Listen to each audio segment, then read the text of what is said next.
Today we're making this adorable Bluey cake for my niece's 3rd birthday. I'm using my funfetti cake recipe for this, and I used one batch to make 4 7-inch cake layers, but you could also make 4 6-inch cake layers. And if you want to use another recipe or make this a different flavor, you totally can. You just need to make sure that you have enough batter to make 4 6-inch or 7-inch cake layers. I always like to spread a little bit of buttercream onto the cake board just to help keep that first cake layer in place.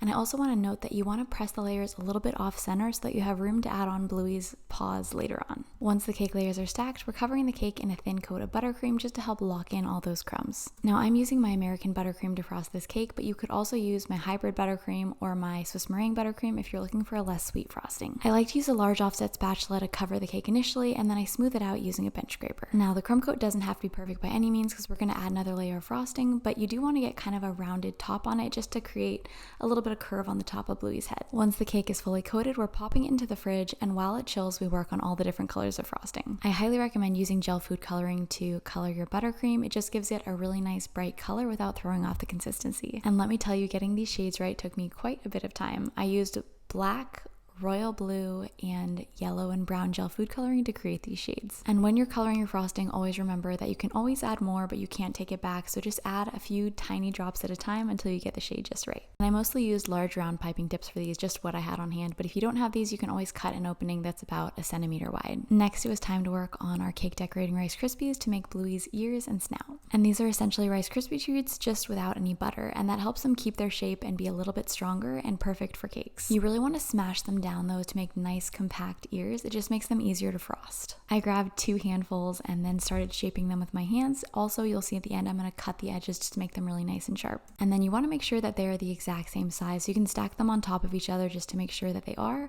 You also can get out a ruler and be crazy like me. These are about 3 inches long and I think 2.5 inches wide. And then I also recommend inserting bamboo skewers just to make them easier to stick onto your cake. And then again with the snout, you really want to press it down to make sure it's nice and compact because you don't want it sticking out too far off the cake or it just looks a little bit silly. And for size reference, the snout was about 2 inches long. After cleaning up the ears a bit more with a knife, I traced out where I wanted Bluey's eyes and snout to go, and then I held up the Rice Krispie treat snout and ears just to make sure that the sizing was right. Do keep in mind that if you make a 6-inch cake, you might want to alter the sizes a little bit of the ears and the snout. And then it's finally time to actually frost our cake. I'm using our medium blue frosting here just to cover the bottom half. I left a little opening at the bottom for Bluey's tummy, but if you want to make your life easier, you can totally just cover the entire bottom half. You also need to add a little stripe at the top that kind of rounds over the crown of Bluey's head. And then I like to start by smoothing this out with a small offset spatula, and then I go in with an acetate sheet. And an acetate sheet is really just a thin piece of plastic that I cut down to make it kind of like a handheld size. I buy them in packs on Amazon. They're like $8, and they are amazing for kind of rounded or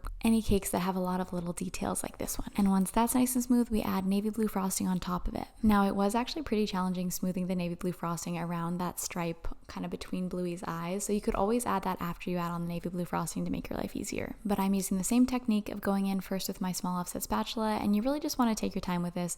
It takes quite a bit of time to get the frosting really nice and smooth, so make sure that you budget your time accordingly. And also remember that the frosting does not have to be perfectly smooth. Even if there are some little lines or divots, once you step back and look at the cake as a whole, trust me, no one is going to notice. I swear if I didn't stop myself, I could truly spend all day trying to get frosting smooth. And then it's time to gently press our Rice Krispie ears on top of the cake. Once they're firmly in place, we cover the front of them with the kind of yellow tan frosting. I don't even know what color to call that. The acetate sheet really comes in handy with these, and then you're going to cover the sides and the back with navy blue frosting. Now I used a rather large piping tip for this, so I ended up adding a ton of buttercream to the ears. And while this does make it easier to smooth, it actually can be kind of a bad thing because it makes the ears really heavy, so be mindful of that when you're adding your frosting onto them. And then I added 3 dots to Bluey's back along with her little tail. And after this, everything feels like it comes together really fast. I used some light blue frosting to make Bluey's tummy. And initially I made this a little bit too small and I ended up spreading it out further. You want it to be kind of as wide as the outer edges of Bluey's eyes. And then we use the white buttercream to pipe on Bluey's eyes, which is pretty challenging along with the pupils. And just remember, if something ever goes wrong, you can always scrape it off and try again. But I do definitely recommend piping on the eyes before you press the snout into place, just because it's really hard to frost kind of around it once it's on there. It's also a really good idea to use a toothpick on the back of the snout just to help keep it in place and prevent it from sliding down. And after covering the snout with frosting, we pipe on Bluey's little nose, and then I use just a scribe to carve a little smile. And the little arms and the legs are by no means proportional, but we had to get a little bit creative to fit them on the cake and the cake board. I also used a scribe just to kind of carve little fingers into Bluey's hands, and then the last step is to pipe on Bluey's eyebrows. And after what feels like a gazillion hours later, your Bluey cake is all ready to go. All jokes aside, this was such a fun cake to make. My niece absolutely loved it, and I actually ended up making a bingo cake to go with it as well, and the full recipe is linked in the video description below.